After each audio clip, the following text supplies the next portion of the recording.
ഈ പൂവിൻ്റെ പേര് റോസിയ ഫ്ലോറബ്ലിനോ എന്നാണ്. ഞാൻ ഗൂഗിളിൽ നോക്കിയപ്പം പേര് കിട്ടുന്നു. വായിക്കൊള്ളാത്തൊരുമാതിരി പേരാണ്, പക്ഷെ നല്ല ഭംഗിയുണ്ട്.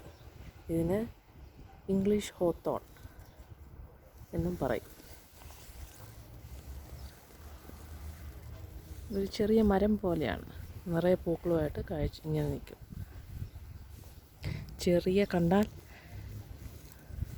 ചെറിയ റോസാപ്പൂ മാതിരിയുണ്ട്.